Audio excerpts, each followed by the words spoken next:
Qur'an тәрҗемәсе экстремистик әдәбият исемлегенә кергән Новороссийск суды шундый карар чыгарды. Мәхкәмә фикеренчә, Әлмир Кулиевның рус теленә тәрҗемә иткән китабын хәзер юк итәргә кирәк. Дин әһелләре карарга шундук каршы чыкты. Теманы Айзар Шаймарданов дәвам итә.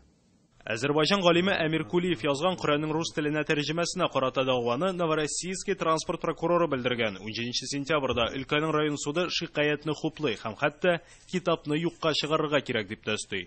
Инде район суды, ниндидер экспертларны чакыралар да, канча каршы дини экспертиза уздырмыйлар. Алар күбрәк лингвистик экспертиза. Экспертлар бергән нәтиҗәдән күренгәнчә, китапта мөселманнар башка дин вәкилләреннән үстен итеп күрсәтелгән. Шуңа охшаш вазгыять узган елда кабатланган иде. Ул вакытта ислам классикларының хезмәтләрен тәшкил иткән 65 китапны тыялар.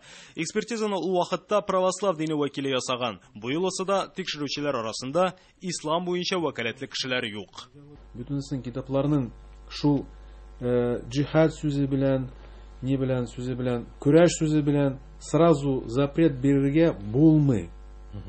Булмый. Китапларны тыю бик тирәнгә кирип китте. Шунлыкта исә инде классикларны да, мәсәлән, Имам Газали кебек классикларны да тыюга барып җиттеләр. Россия дин әһелләре суд карарын тәнкыйтьләп Россия президентына да мөрәҗәгать итте. Татарстан дини нәзарәте исә хәзер бөтен Россия дин экспертлары советы булдырырга кирәк дип саный.